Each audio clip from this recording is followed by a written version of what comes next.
Alright, we're back with some more Doki Doki exit music. This mod is really something. Last time, we got late twice. Sayori is still upset.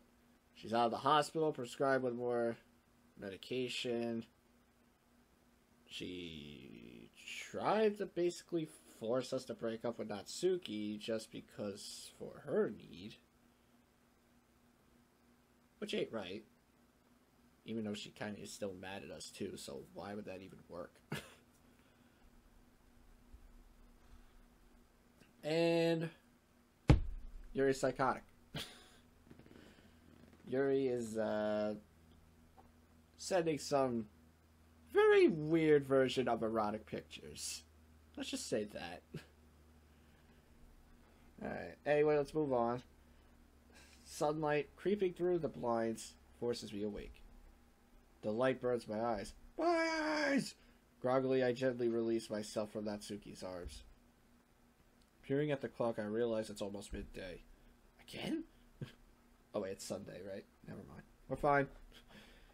I stand at the foot of the bed, pulling my boxers and a fresh pair of jeans on.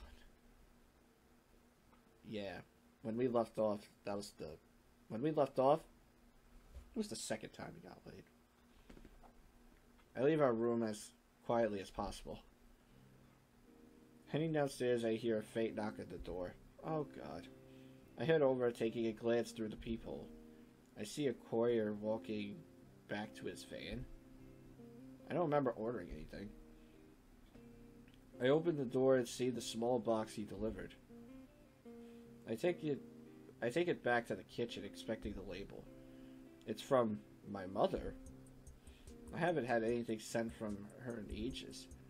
She's hardly been able to respond to my texts or calls. Although having the house to myself is quite nice, I wish she hadn't moved across the country for work. Moving to the counter, I start boiling a pot of coffee. I take my box cutter knife from the drawer and slice along the taped edge. I cut the tape holding the bubble wrap closed, revealing a new expensive-looking watch. Discarding the box cutter, I see there's a note alongside the box. Alright. Son, it's been a while since we've spoken, and for that I apologize. Your father and I have been prompted at our firms, making our schedules such stricter, which means I have been totally unable to return your calls. On top of this, our promotions have made our positions here permanent. While we're gone, the house will now be your responsibility entirely to look after. I hope that you will have a chance to visit us when the school year is over. We do miss talking to you.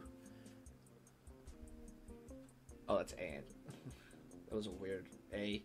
And while I'm sure this will be long overdue, I spoke with Sayori's mother about what happened today. I'm terribly sorry you had to see what you did, but we're both extremely proud of you for how you handled it. So consider this a gift from your father and I. Hope to speak to you soon. Love, Mom and Dad. So they said an expensive watch for that, huh? How much? I wonder how they'll react when I tell them Natsuki's living with me. Who am I kidding? They'll just be happy I finally have a girlfriend. Same. I removed the off-white box from its packaging. I'm faced with a smaller green package. That must have been quite the promotion. I delicately flip open the lid. The watch's glare is nearly blinding. I lean back in my chair, staring at the glimmering timepiece. Oh wow, Huh? Who's that from? My parents. Whoa. Natsuki can't take her eyes off the box. I can't blame her. The golden face and band are enough to entrance anyone. I close the box carefully. Natsuki pours us both the coffee. She joins me at the table, gently placing my mug in front of me. Thanks, Natsuki. She nods and takes a sip from my mug. Or the mug. So do your parents usually send you such fancy gifts? Not like this, but they got promotions, I guess. Where are they anyway? Well, they both had to move because of their jobs last year. They're fine with letting me stay here until I'm done with high school. After that, I'm basically gotta get a job ASAP. For now, though, they've set up a weekly allowance that gets transferred to me. Just for groceries and other stuff. It's nothing too crazy, but it's enough to not go hungry, I guess.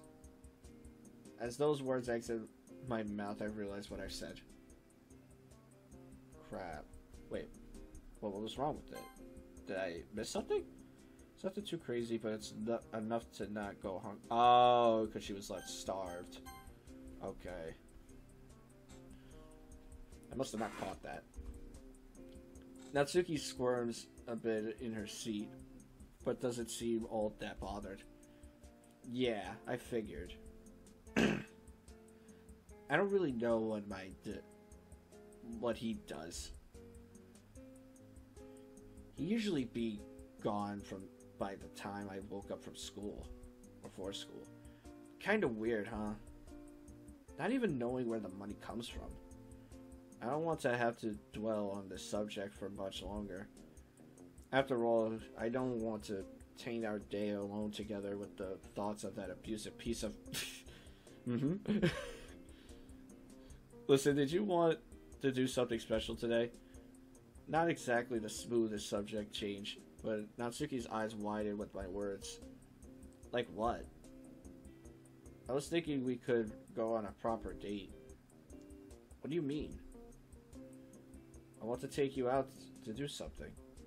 Just the two of us. How's that sound? Oh. Well, that sounds great, Mikey. What do you have in mind?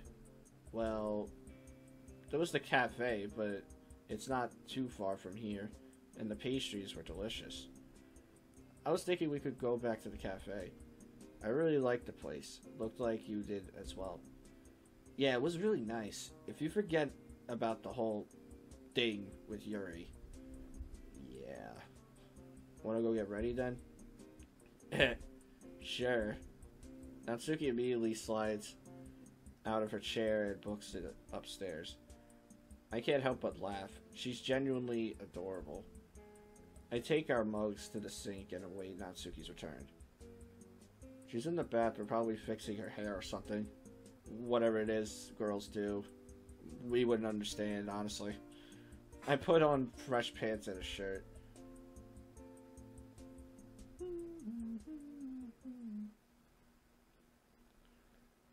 The streets are noticeably empty, even for a Sunday. I pull open the glass door to the cafe, letting Natsuki hop into the building, with an expression of utter glee painted across her face. God damn. What? I don't think I hit space that time. I'm most certain. But seemed like he was cut off anyway, so I'm assuming so? Lady foot. I'm interrupted by a hard slug onto my shoulder. Ow? What the hell? Natsuki flashes a quick grin, winking at me from inside the building. I shake my head as I step inside. Okay, I guess it was just someone that was leaving. I thought someone was leaving there. It could have been Monica, could have been Yuri. If it was Yuri, that's worse. If I go find the table... Oh, Natsuki. If I go find a table for us, you can go order. Yeah. Oh, Mikey. Could you get me a couple of the pastries I had last time? I really liked them. Okay, sure. Anything else? Maybe a drink, too. Something sweet. Natsuki sits herself at a booth near the back of the cafe. I order both of us the same pastry, getting Natsuki a glass of orange juice. After I place our order, I head to the booth Natsuki chose for us. As I walk towards her, I can't help but notice that the cafe is rather empty for this time of day. Must be because it's a Sunday. Regardless, I take a seat opposite of her. So, did you say a couple nights ago you were gonna head out and buy us the new volume for our Fate Girls? The latest one? It's a bit pricey, don't you think? Well, yeah, I guess. I just assumed you had enough to get it. You know, with the watch, your parents. I do have enough, you know. I'm just a bit cautious about how I... Natsuki scoffed sarcastically. You're just putting off reading it with me, aren't you? No. What? No. I'm just a little bit wary of how I actually spend my money is all. You never know when you might need it. Besides, we haven't even gotten through half of the set we have yet. I'm not really in a rush to buy it now anyway. It'll probably be another week before we even finish off this volume. I guess. I will get around to it though. Promise. I promise. The barista? Whatever that shit is. I guess it's like another waiter. Another word for waiter. Calls out for our order. Fuck. Give me a second. Exiting the booth, I make my way to the counter where the barista is busy taking someone else's order. They've left 2 small plates with a pastry each on the counter. Their glass of juice is next to it. Seeing as I haven't paid yet, or haven't yet paid, I leave a note covering... I hit space. I'm a dumbass. I leave a note covering the bill in place of our order. I pick up the plates in one hand and the glass in the other. As I return to the table, Natsuki immediately snatches her pastry. I love these things. I'd have guessed. Natsuki has already wolfed down the whole thing in only a few quick bites.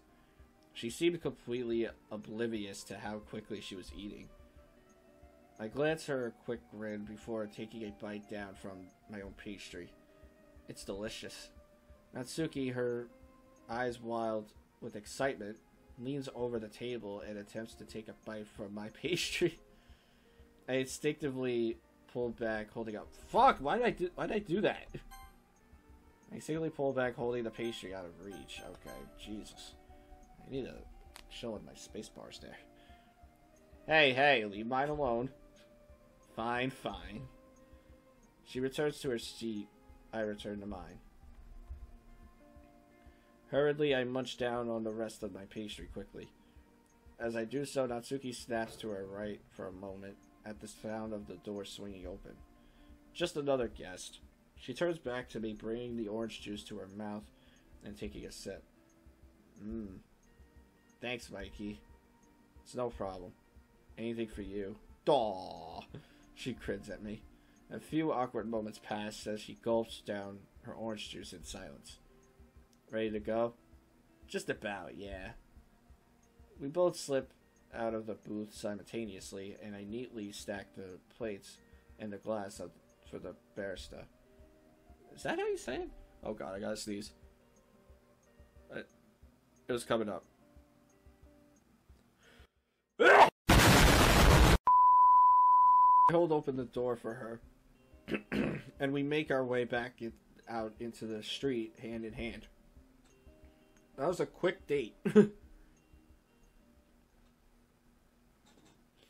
As we approach the door, Natsuki stops me.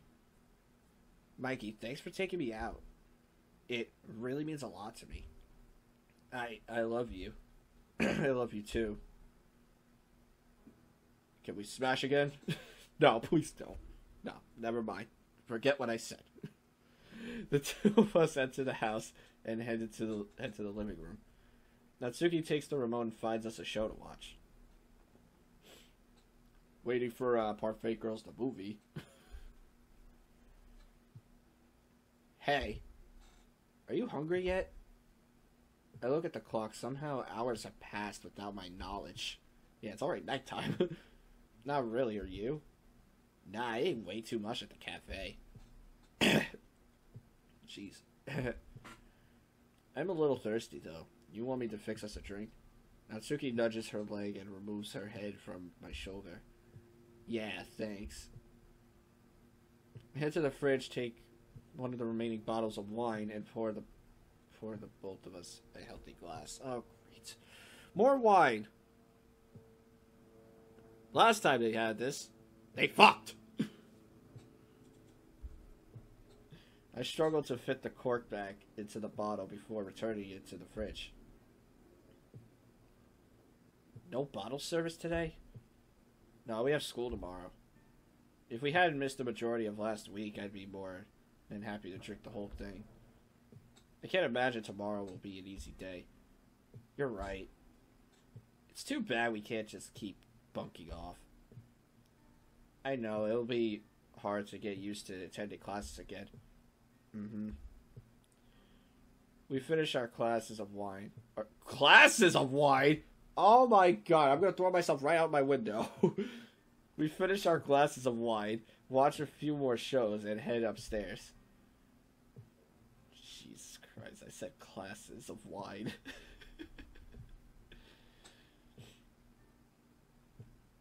I think I'm just gonna shower now. It should save a bit of time in the morning. Natsuki heads to the in-suite bathroom while I head to the main. It's like heartbeats again. Or is that just a drum again? I flop down onto my bed and stare at the ceiling, hearing the water cut out from the en-suite. I never knew how you could actually pronounce that properly. Usually how I usually say it, people just say it wrong, so I have no idea. Don't judge. I decide to wait for Natsuki before I pull the covers over. The fuck?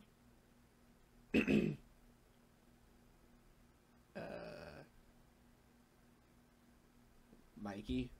I stand up and see Natsuki in her towel. What are you doing with the towel? You can hardly see it in the moonlight. Oh, wait. Uh-oh. Natsuki throws her towel to the floor, pushing me back into the bed. I was kidding again! Please! Stop the madness! This isn't YouTube friendly. Sorry, I have to follow that bullshit. For fuck's sake. 3 times! It's literally been like the last... It's like the last 3 days they fucked. The fuck? I can't get a break. Every time I try to do a fucking sex joke, they do it anyway. I said I was kidding.